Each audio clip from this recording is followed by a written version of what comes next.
बिस्मिल्लाहिर्रहमानिर्रहीम। अस्सलाम वालेकुम व्यूअर्स, कैसे हैं आप सब। आज की वीडियो में मैं आप लोगों को इंग्लिश एंड उर्दू बोथ जो है वो ऐसे राइटिंग जो है वो शो करूंगी। पहले भी मैं वीडियो ये शो कर चुकी हूँ, अपलोड कर चुकी हूँ, लेकिन वो काफ़ी अर्सा पहले की थी, तो काफ़ी न्यू व्यूअर्स होते हैं जिन्होंने वो पहले वीडियो नहीं देखी होती। इसलिए मेरी कोशिश होती है जब भी न्यू सेशन स्टार्ट हो तो हर स्टूडेंट जो मेरे चैनल से कनेक्टेड है तो उसे जो है वो मटेरियल मिलता रहे। तो आप लोगों में से काफ़ी स्टूडेंट्स जो हैं वो उन्होंने कमेंट किया था कि हमें ऐसे राइटिंग बताएं, कैसे लिखना है, प्रॉपर वे बताएं, उसमें कोटेशंस कैसे ऐड करनी है, इंपॉर्टेंट पॉइंट्स को हाईलाइट कैसे करना है।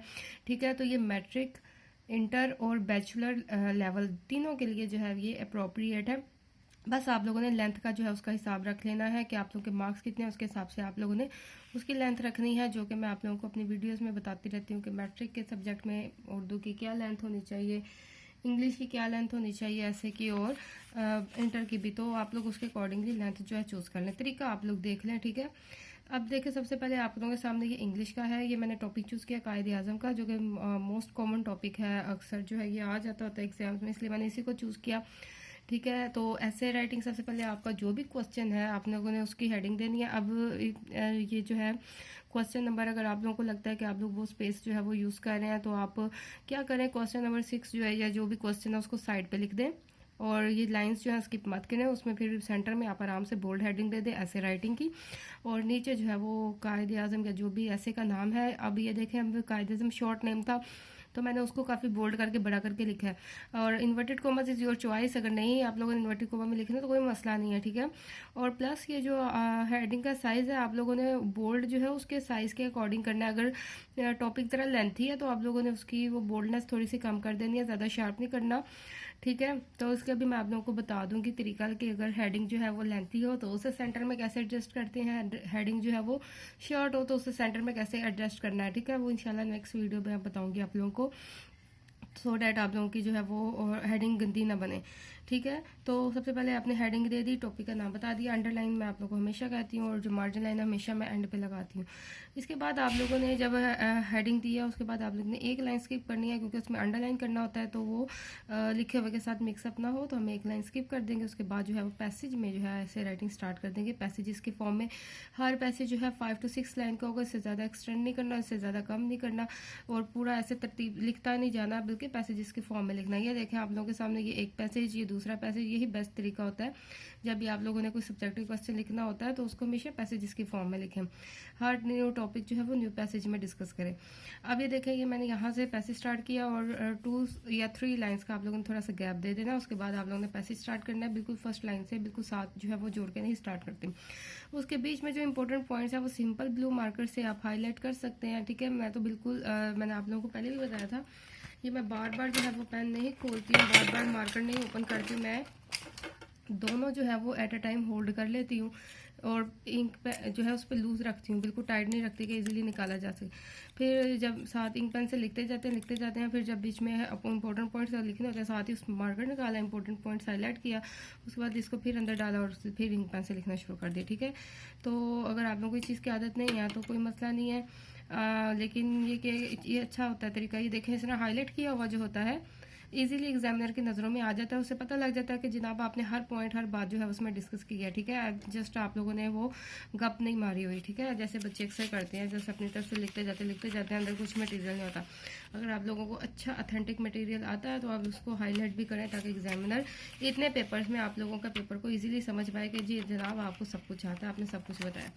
इसके बाद ये देखें, उसमें मैंने कोटेशंस ऐड किए हैं। कोटेशंस ऐड करना अच्छा होता है, रेफरेंसेस ऐड करना आप लोगों को भी पता है कि उर्दू में भी इंग्लिश में भी ये एक पॉजिटिव पॉइंट है। आप लोगों के नंबर जो है वो ज़्यादा बढ़ने के चांसेस होते हैं, फुल आने के चांसेस होते हैं, ठीक है। तो ये कोटेशंस जो है आप उसमें इल्लामा इक़बाल आज़म की जो बातें हैं उनको कोटेशन की फॉर्म में लिख दिया। ये देखें, लिखने का तरीका, आप जो शॉर्ट कोटेशन है उसको बिल्कुल सेंटर में कर दिया, ठीक है। ये भी है, अगर ज़रा ज़्यादा लेंथी है तो फिर उसको इतना सेंटर में मत करें कि वो फिर एक लाइन सी लंबी सी बन जाए, ठीक है। हर तकरीबन एक पेज पे मैंने 2 से 3 कोटेशंस ऐड किए हैं। अब ये कोटेशंस में मैंने कोई ज़रूरी नहीं है कि अब जैसे कि कायदे आज़म के कॉल हैं वो तो चले तो वही होंगे जो उन्होंने बोले हैं। अगर आप किसी और टॉपिक पे ऐसे राइटिंग कर रहे हैं, उसमें कोई कोटेशन ऐड करना चाह रहे हैं, तो आपको ऐसे राइटिंग में कोई अथेंटिक सी बात लगे, कोई लिखा हुआ जो है वो लिखी हुई लाइन बहुत ज़बरदस्त लगे, आप उसे एज अ कोटेशन भी रिप्रेजेंट कर सकते हैं, कोई इशू नहीं है। ठीक है, तो उसे मार्कर में इस तरह आप बोल्ड करके हाईलाइट कर सकते हैं, तो एग्जामिनर को लगे आप लोगों ने कोटेशन लिखी है, लेकिन वो लिखी हुई बात जो है वो बहुत ज़बरदस्त होनी चाहिए टॉपिक के हवाले से। ठीक है, तो ये देखें इस तरह साथ साथ जो डेट्स हैं, ये कायद-ए-आज़म का कॉल था, या मैंने कायद-ए-आज़म ऐसे लिखा है कि जनाब ये कायद-ए-आज़म ने फरमाया है। ठीक है, ये देखें कोटेशंस ऐड करते गए, साथ जो है वो पैसेज ऐसे लिखा है। ये ज़रा मुझे जल्दी थी लिखने में, तो मैंने इसलिए ज़रा जल्दी जल्दी लिखा, इतना नीट नहीं लिखा। ठीक है, तो इसके बाद ये देखेंगे लास्ट जो है उनकी जो कॉल था काफ़ी लंबा था, तो मैंने उसको सेंटर में एडजस्ट नहीं किया, मैंने उसको नॉर्मल जैसे बाकी लिखा उस तरह लिखा, लेकिन मैंने मार्कर से इसलिए लिखा ताकि बता सकूं एग्जामिनर को जनाब कि ये मैंने कायद-ए-आज़म का पूरा कॉल ऐड किया।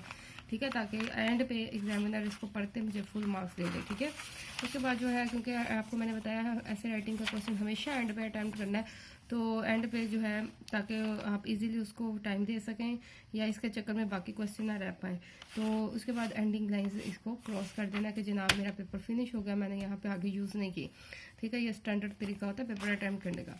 ये हो गया। इसके बाद उर्दू का देखते हैं। उर्दू में भी मैंने इल्लामा इकबाल का टॉपिक चूज़ किया है। इल्लामा इकबाल का भी टॉपिक बहुत कॉमन है, उर्दू में ऐसे राइटिंग में आ जाता होता है। ठीक है, इसमें भी आप लोग देखा तो साइड पे मैंने लिखा है क्वेश्चन नंबर, मजमून नवीसी की हेडिंग और जो भी टॉपिक है उसको लिख दिया। इन्वर्टेड कॉमर्स आप स्किप कर सकते हैं।